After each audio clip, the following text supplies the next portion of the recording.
வேத வார்த்தை மன மகிழ்ச்சியாய் இருக்கிறது. வேத வார்த்தையை வாசிக்கும் பொழுது துயரங்களை மறக்க முடியும், துன்பங்களை மறக்க முடியும்.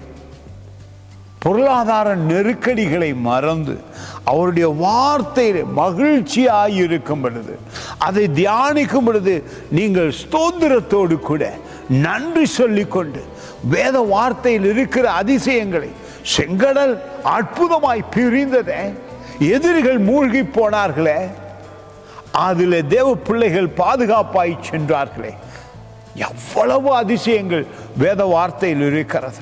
அவைகளெல்லாம் மகிழ்ச்சியாய் படிக்கும் பொழுது, இயேசு கிறிஸ்து அற்புதமாக கடல் மேல் நடந்து வந்தாரே, மரித்தோர்களை உயிர்ப்பிக்க செய்தாரே, உயிர்த்தெழச் செய்தாரே, அந்த அற்புதர் இந்த நாளிலே உங்களுக்கு ஒரு அருமையான வசனத்தை கொடுக்கிறார்.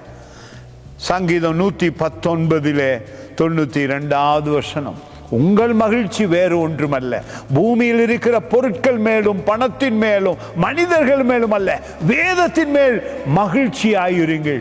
வேத வார்த்தையிலே சந்தோஷமாயிருக்கும் பொழுது பாருங்கள் என்ன நடக்கிறது.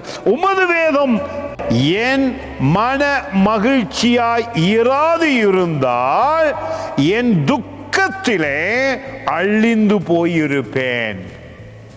நிச்சயம் நீங்கள் அழிந்து போவீர்கள். இந்த துக்க உலகத்திலே, வேதனை நிறைந்த உலகத்திலே, பாவம் நிறைந்த உலகத்திலே, பயம் நிறைந்த உலகத்திலே. ஆனால் வேதம் வாசிக்கும் பொழுது உங்கள் உள்ளத்திலே உற்சாகம் வருகிறது, பலன் வருகிறது, நம்பிக்கை வருகிறது, விசுவாசம் வருகிறது, அற்புதம் நடக்க ஆரம்பிக்கிறது.